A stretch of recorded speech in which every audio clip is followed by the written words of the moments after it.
Hello everyone, আসসালামু আলাইকুম। আজকে তোমাদের সাথে শেয়ার করব ফুচকার রেসিপি। যাদের ফুচকা নিয়ে সমস্যা আছে, যে ফুচকা বাড়িতে বানালে ফুচকা ফোলে না, ফুচকা মুচমুচে হয় না, তো আমার এই ভিডিওটা সম্পূর্ণ দেখে এইভাবেই যদি ফুচকা বানাও, তোমাদের আর এই সমস্যাগুলো আশা করি কোনোদিন আর হবে না।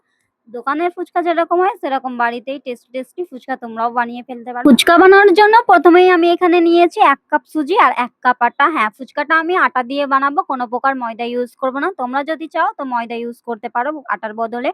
তারপরে এখানে আমি দিয়েছি ১ চিমটি মতো বেকিং সোডা বা খাবার সোডা যাই বলো না কেন, এখানে দিয়ে দিতে হবে। ১ কাপ সুজি ১ কাপ আটার জন্য ১ চিমটি মতোই দিতে হবে খাবার সোডা। তারপরে একটু পানি দিয়ে একটা শক্ত মতো ডো বানাতে হবে। ডো থেকে ছোট লেচি কেটে নেবে ফুচকার জন্য। ফুচকা যেহেতু ছোট হয় সেই হিসেবে একটু লেচি কাটলেই হয়ে যাবে। তারপরে গোল করে ফুচকা বেলে একটা ফাইবারের এরকম প্লেটে রাখবে বা সুতির কোনো কাপড়ে রাখার চেষ্টা করবে। কোনো প্রকার স্টিল বা সিলভারের পাত্র ব্যবহার করবে না। তাইতে কি ফুচকাগুলো ফোলে না, ভালো হয় না, পাপড়ির মতো হয়ে যায়। তোমরা আমার ভিডিও দেখে ফুচকা বানাবে আর টিপস গুলো দেবো না, এটা কখনো হতে পারে? যেসব ভুলের কারণে তোমাদের ফুচকা ফোলে না, ভালো হয় না, মচমচ হয় না, সেই কারণে এইসব কথাগুলো আমার বলা। তো এবার একটা কড়াইতে তেল গরম করে নেবে। তেলটা অবশ্য ধোঁয়া ওঠার মতো গরম হওয়া চাই, তবে ফুচকাগুলো কিন্তু ফুলে উঠবে দেওয়ার সঙ্গে সঙ্গে। তোমরা যদি ঠান্ডা তেলটা করে ফেলো তাহলে ফুচকাগুলো পাপড়ি হয়ে যাবে। তো চেষ্টা করবে ধোঁয়া ওঠার মতো তেল গরম থাকলে ফুচকাগুলো দেওয়া। এবার দেখো ফুচকাগুলো তোমরা নিজের চোখেই দেখো কত ফুলে উঠছে। ফুচকা ভাজার আগে কিন্তু অবশ্যই আমাদের চুলোর আঁচের দিকে ধ্যান দিতে হবে। ধোঁয়া ওঠার মতো তেল গরম হয়ে গেলে চুলোর আঁচটা আমরা মিডিয়ামে করে দিয়ে ফুচকাগুলো ভাজবো।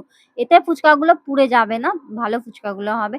তারপরে যখন দেখবে তেলটা ঠান্ডা হয়ে আসছে, আবার চুলোর আঁচটা বাড়িয়ে দিয়ে ধোঁয়া ওঠার মতো তেলটা গরম করে নিয়ে আবার চুলোর আঁচটা মিডিয়ামে করে ফুচকাগুলো ভেজে নেবে। এতে ফুচকাগুলো অনেক সুন্দর আসবে, কালারও আসবে ভালো, পুড়েও যাবে না আর অনেক মচমচে খাস্তাও হবে। তো আমার ফুচকা ভাজা হয়ে গেছে, এরম উল্টে-পাল্টে ভালো করে ভেজে নিয়েছি সবকটা ফুচকা। এবার আমি ফুচকার আলুটা বানিয়ে নেব। তার জন্য ৫ ঘন্টা আগে আমি ছোলা ভিজিয়েই রেখেছিলাম। এবার একটা নিয়েছি আলু সিদ্ধ আর নিয়েছি কাঁচা লঙ্কা সিদ্ধ। একসাথেই আমি আলু আর কাঁচা লঙ্কা সিদ্ধ করে নিয়েছিলাম।